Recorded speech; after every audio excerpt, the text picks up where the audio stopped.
There's a snake in my boot. Mind if you take a look? There's an actor that has always been in almost all of my conversation about who is the best actor. Who's the best actor? His performances baffled me.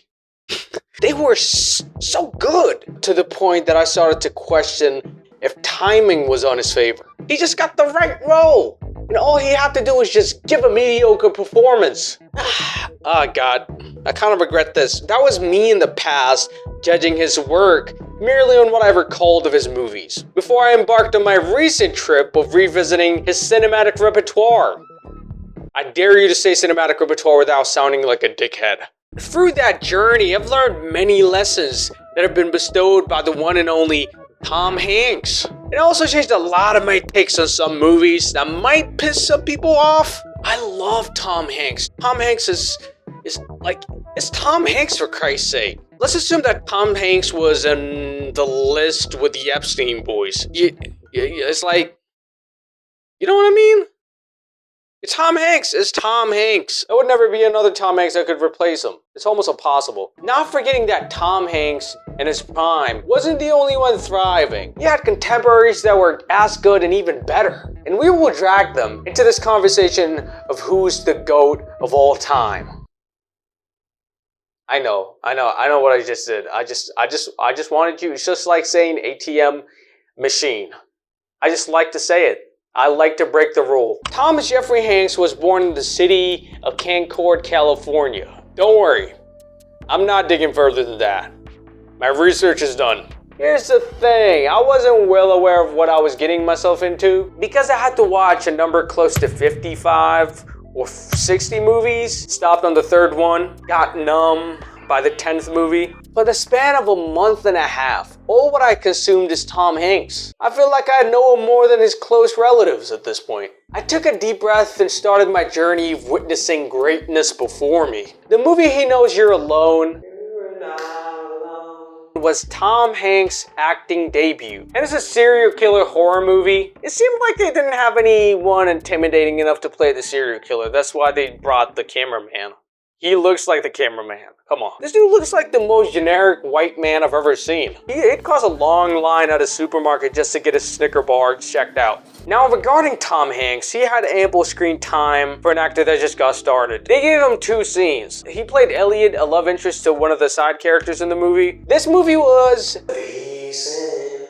2 years go by, and Tom Hanks comes back with a project called Splash. This work of art is made merely to send me into an outrageous episode of screaming and cussing. The story simply: a young kid jumps off a boat, a young mermaid saves him. 20 years later, he's a successful business co-owner of a company. He revisits the same place. Yet again, his incompetent ass can't save himself, so the mermaid saves him, and shockingly, she's the hottest woman that mankind has ever seen. And of course, she can turn her tail into human legs. You know what that means. Phenomenal ass. And I had a little conversation with myself while watching this movie. It's like, what am I watching at this point? The movie Splash and Bachelor Party had me thinking, you know, Hollywood was different back then in the 80s, man. From 1985 to 1993, Tom was heavily fixated on quantity. At least that's what I noticed watching his movies. Perhaps Big and The Burbs are an exception for me because I genuinely enjoyed them. The Burbs gave me good cinematography and editing, and that kind of smoothened the pace of the movie. Tom's performances until now weren't groundbreaking, but I can't just blame him alone. That's what Hollywood's trajectory was back in the day. Plus, Robin Williams owned the film industry back then because of his amazing work that he put out to the people. Till this day, I feel like the 90s were the peak of cinema. Everyone was going crazy, including Tom.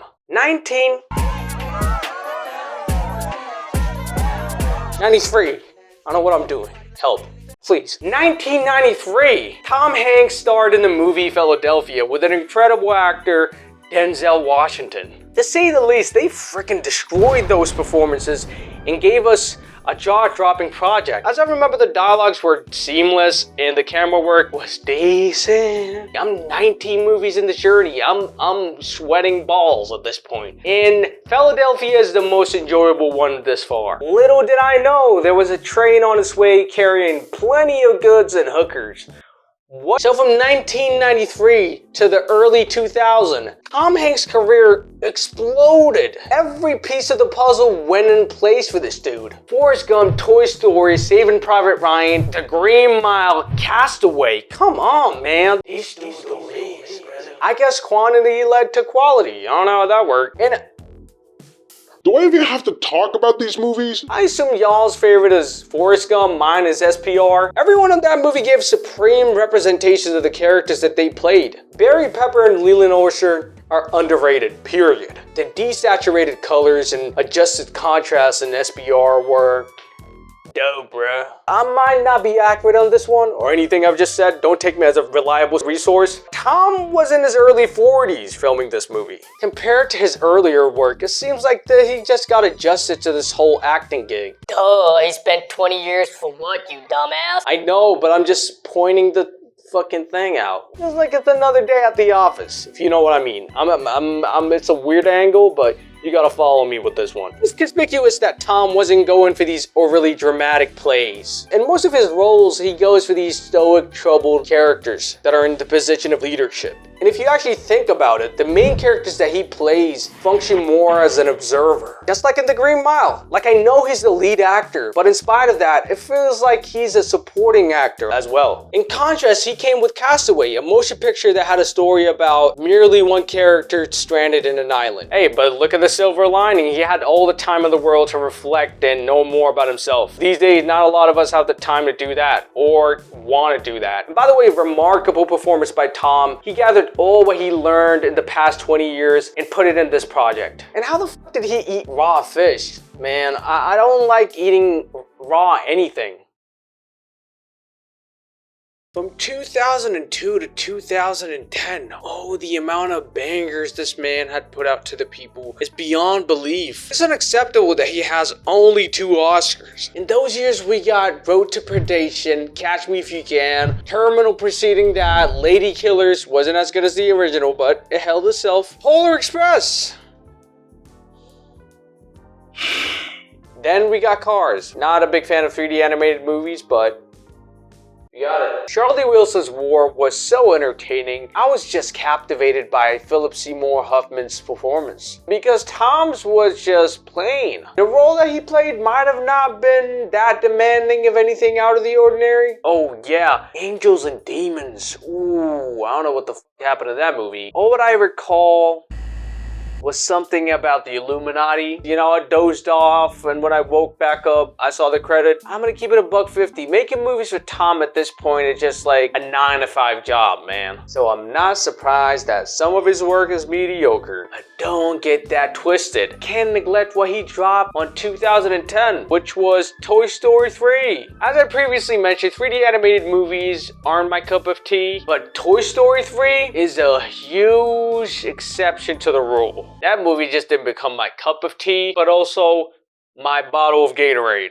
I felt like everything was on point in that movie. Soundtrack, voice acting, and the animation was so expressive. 2011 to 2019, I began watching Extremely Loud and Incredibly Close, and it's a movie about an autistic kid that gets to explore the outside world as a kid and look for the lock of the key that his dad gave him. Throughout that journey, he discovers a lot of things about himself, about his dad, about the world. I tell you something, this movie will try its best to squeeze the living shit out of your balls in an attempt to make you cry. Well, I'm glad to say that in my case, I scored 19 out of 20 in psychopathy. So I'm literally emotionless. The story seems to revolve around the kid, so Tom didn't get, that much screen time to actually judge his performance. But from what I saw, it was adequate. Hold on.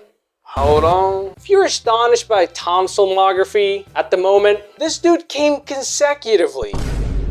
He blessed us with Cloud Atlas, a bit of a clusterfuck, Captain Phillips, Bridge of Spies, and Saving Mr. Banks. I was gonna say Hanks. I realized something after watching these projects that Tom acted on. It is definitely and absolutely clear as the sun that Tom's performances are just perfectly balanced. Nevertheless, there are some consequences that follows approaching acting that way. Now, I'm not reviewing his acting from an actor's perspective, but from a viewer who has like 0.1% of acting experience. Nothing. I feel like Tom never gave me, as a fan, 100% of his acting ability. He's been edging us since He Knows You're Alone from the 1980s. And I understand the whole subtle acting technique and you really have to pay attention to the details, but it's just not enough for me, man. I need more, Tom. Pause. Tom has so much leverage back then over many actors that somehow eliminated all the competition in his way. There was no need for any performance. The period from 1990 to early 2000s was the exemplary performance stagnation. And you can argue that it's a recurring theme for his peers, but from what I've noticed, it's much more noticeable with Tom because he's put out so much projects. A Hologram for the King was literally a business stock footage video turned into a movie, and it was a simple way for Hollywood to break Middle Eastern barriers by using romance. Tom has always played his role and nothing flashy. After A Hologram for the King, I got saved by the excellency of the movie Sully. Putting all of Tom's breathtaking performances into account, this one might be among the best. And then I watched Inferno, The Circle, Toy Story 4, Mid. Beautiful Day in the Neighborhood consecutively. I might have overdosed on that Tom Hanks that day. See, I'm not old enough to know who's Mr. Rogers is, but I'm not that young. So I'm familiar with Where in the World is Carmen Sandiego and Reading Rainbow. The pacing of the movie got into me a little. I started counting minutes after the first half of the movie. Once again, cinematography.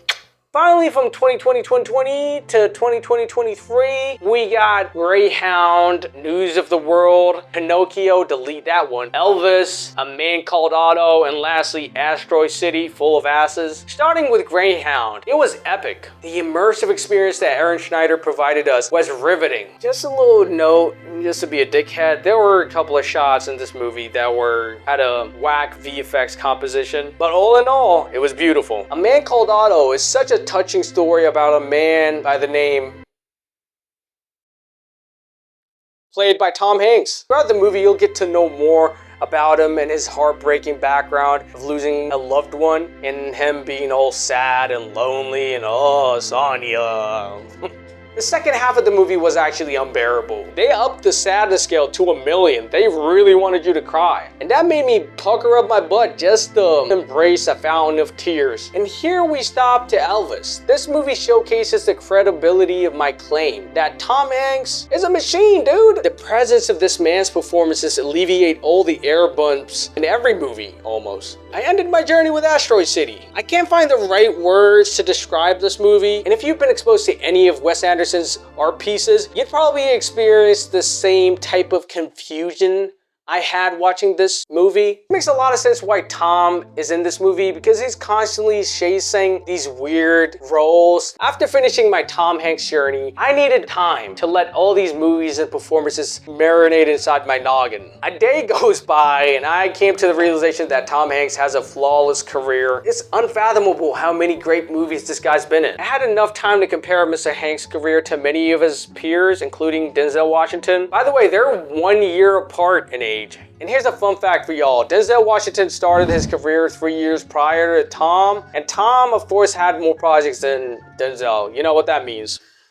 When Tom was making big in 1988, Denzel was working on For Queen and County. And when Denzel gave us one of his best performances in 1988, Tom was working on The Burbs. Tom had a slight edge on Denzel because he was constantly trying to tell unique stories. You know, this dude was appearing in music videos and with The Simpsons. But Denzel's approach was to make him a brand. If I heard some random movie just came out and it was amazing, most likely I'm not gonna watch it, unless Denzel's name was mentioned. To say the least, Tom's career is not flawless, but compared to his contemporaries, yeah, he's having a flawless run. And thanks to his great selection of scripts and impeccable timing, he just comes out at the right time. Oh God, I forgot to bring someone who had a career that exceeded everything that Tom had ever done or will ever do in the future.